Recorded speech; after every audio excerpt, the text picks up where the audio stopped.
இன்றே டவுன்லோட் செய்து உங்கள் ஃபேவரட் ஷோக்களை என்ஜாய் பண்ணுங்க. சொல்லுங்க டிஎஸ்பி சார்.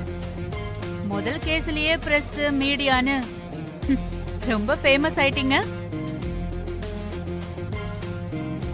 என்கிட்ட என்ன பேசணும்னு கூப்பிட்டீங்க? இங்க பாருங்க, நீங்க பண்றது ரொம்ப பெரிய தப்பு.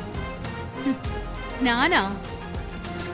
நான் இல்ல, நீ பண்றதுதான் தப்பு. நியாயமா இந்த கேஸ்ல நீ விசாரணை பண்ணிருந்தனா நான் அமைதியா இருந்திருப்பேன். எப்ப நீ அதிகாரத்துல இருக்கும் என்ன வேணாலும் பண்ணலான்னு நினைச்சியோ அப்பவே நான் உனக்கு ஒழுங்கான பாடத்தை சொல்லி கொடுக்கணும்னு முடிவு பண்ணிட்டேன். இங்க பாருங்க, நான் வேணும்னே உங்க குடும்பத்து மேல பழி போடல. உங்க வீட்டுல தான் சிலை இருந்துச்சு, உங்க மாமா தான் அதை கொண்டு வந்திருக்காரு. அப்ப நான் அவர் மேலதான் ஆக்ஷன் எடுத்தாகணும். அதுக்கு நான் என்ன பண்ணணுமோ அதை மட்டும் தான் நான் பண்ணேன். அதுக்காக நீங்க இப்போ ஆள் அனுப்பி என் அம்மாவை தூக்குறதோ என்ன மிரட்டுறதோ எதுவுமே சரியில்லை. இதெல்லாம் ரொம்ப பெரிய தப்பு மேடம். தப்பு சரியெல்லாம் நீ லக்ஷ்மிய மிரட்டுறதுக்கு முன்னாடி யோசிச்சிருக்கணும். அப்புறம் இந்த அம்மாவை தூக்குறதெல்லாம் என்னோட ஐடியா இல்ல, என் பசங்க ஐடியா. சித்தி, உங்களோட பிளானுக்கெல்லாம் அவன் அடங்கவே மாட்டான். அவனோட அப்பா சாவுக்கு பழி வாங்கணுங்கிற வெறியோட வந்திருக்கான். ஐபிஎஸ் வேற, எவ்வளவு இன்ஃப்ளூயன்ஸ் இருக்கும்னு தெரியாது.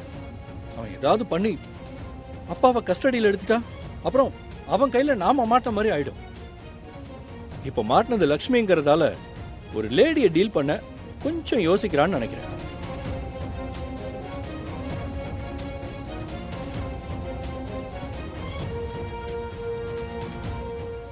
சரி,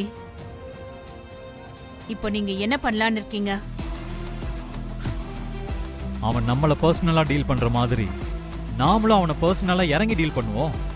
நீங்க உங்க ரூட்ல அவனை லாக் பண்ணுங்க, நாங்க எங்க ரூட்ல போய் அவனை லாக் பண்றோம். என்ன பண்ண போறீங்க? முடிச்சிட்டு சொல்றோமா? வெண்ணிலா அண்ணா போலாம்.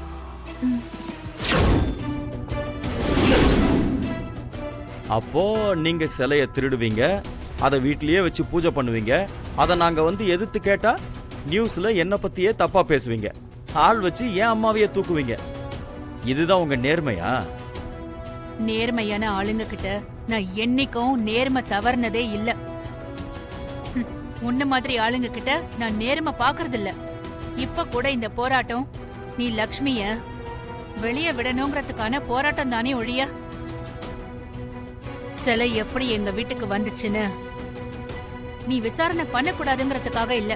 அத புரிஞ்சுக்கோ. இப்ப நான் என்னதான் பண்ணணுங்கிறீங்க? அத நீ என்கிட்ட கேக்குறத விட உன்னை என்கிட்ட பேச அனுப்பினவங்க கிட்டயே கேளு.